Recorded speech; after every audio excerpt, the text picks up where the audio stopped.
मैं हूं मुशर्रफ हयात। Toppers coaching के इस यूट्यूब प्लेटफॉर्म पे आप लोगों का बहुत बहुत स्वागत है। और आज हम क्लास 12th की बात कर रहे हैं फिजिक्स सब्जेक्ट को लेकर के। और ये दूसरा पार्ट है। पहला पार्ट में हमने इलेक्ट्रिक करंट के बारे में आप लोगों को बताया था। और ये जो हम चैप्टर पढ़ रहे हैं इलेक्ट्रिकल कंडक्शन, इसमें हमारा एक दूसरा कॉन्सेप्ट है। वो दूसरा कॉन्सेप्ट है कि धात्विक चालकों में आवेश का प्रवाह।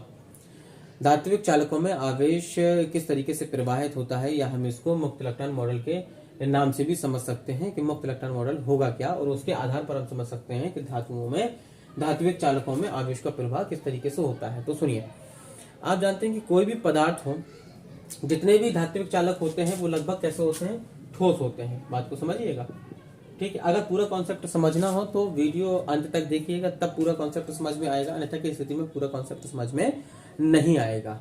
और पसंद आए तो लाइक शेयर जरूर कर दिएगा, ठीक है। तो धात्विक चालक जो होते हैं, धात्विक चालक अधिकांशतः क्या होते हैं, ठोस होते हैं, ठीक है।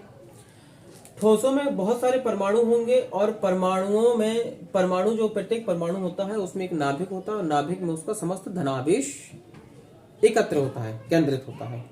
और नाभिक के चारों ओर विभिन्न ऊर्जा की कक्षाएं होती हैं, और उन कक्षाओं में इलेक्ट्रॉन चक्कर लगाते रहते हैं, ठीक है। अब जो सबसे बाहरी कक्षा होती है, जैसे मान लीजिए ये कोई परमाणु, ये इसका नाभिक है, ये पहली कक्षा है, ये दूसरी कक्षा है, ये तीसरी कक्षा है, इस तरीके से कक्षाएं हैं। सबसे बाहरी कक्षा में जो भी इलेक्ट्रॉन उपस्थित होगा वो नाभिक के द्वारा, चूंकि नाभिक से इसकी दूरी काफी ज्यादा है पहली कक्षा दूसरी कक्षा की अपेक्षा, तो यहां से इसमें जो आकर्षण बल लग रहा है, धनावेश और ये ऋणावेश इलेक्ट्रॉन है, इन दोनों के बीच में जो आकर्षण बल लग रहा है वो बहुत कम है। आकर्षण बहुत कम होने के कारण हम क्या करते हैं, या तो इस इलेक्ट्रॉन को रगड़ कर, है ना, या तो रगड़ कर या तापमान बढ़ाकर, ताप बढ़ाकर, दो प्रकार से हम इस इलेक्ट्रॉन को मुक्त कर सकते हैं। जब ये इलेक्ट्रॉन मुक्त हो जाता है तो ये अपने पूरे पदार्थ में, ये पूरा पदार्थ है मान लीजिए, इसमें बहुत सारे परमाणु हैं, एक परमाणु की बात करना है तो इलेक्ट्रॉन फ्री हो जाता है इस पदार्थ के अंदर।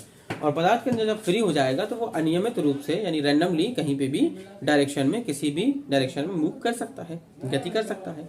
तो जब वो गति करने लगेगा तो ये फ्री हो जाएगा। अभी इसके पास में फिक्स डायरेक्शन नहीं है, अभी ये किसी भी डायरेक्शन में गति कर सकता है, ठीक है। जब हम इसमें वोल्टेज लगाते हैं तो इसका डायरेक्शन फिक्स हो जाता है और वो फिक्स डायरेक्शन में मूव करने लगता है। तो जो धातुएं होती हैं, जो अधिकांशतः ठोस होती हैं, उनमें ये होता है कि जो संयोजी इलेक्ट्रॉन होता है वो संयोजी इलेक्ट्रॉन बाहरी कक्षा से आसानी से फ्री करा लिया जाता है। वो जो इलेक्ट्रॉन फ्री हो जाता है उसी को हम फ्री इलेक्ट्रॉन कहते हैं, और वही मूव करने लगता है, और वही आवेश वाहक का कार्य करेगा, यानी आवेश चार्ज को एक सिरे से दूसरे सिरे तक ले जाएगा, और जब एक सिरे से दूसरे सिरे तक ले जाएगा तो हमारी धारा प्रवाहित होने लगेगी, ठीक है। इतनी बात समझ में आ गई।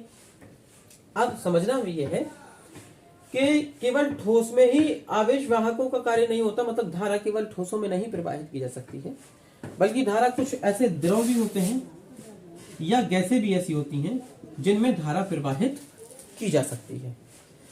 लेकिन अंतर, इनका बहुत बड़ा अंतर ये होता है कि ठोस में और द्रव और गैसों में, इन दोनों में अंतर ये होता है कि जो ठोस होते हैं, धात्विक ठोस होते हैं, उनमें आवेश वाहक का कार्य फ्री इलेक्ट्रॉन करते हैं, उनमें आवेश वाहक का कार्य फ्री इलेक्ट्रॉन करते हैं। फ्री इलेक्ट्रॉनों के द्वारा ही आवेश एक सिरे से दूसरे सिरे तक ले जाया जाता है।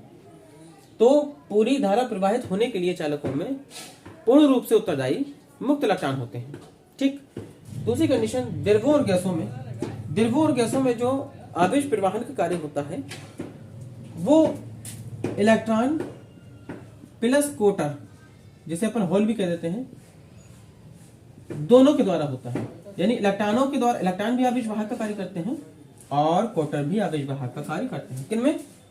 द्रवों में और गैसों में।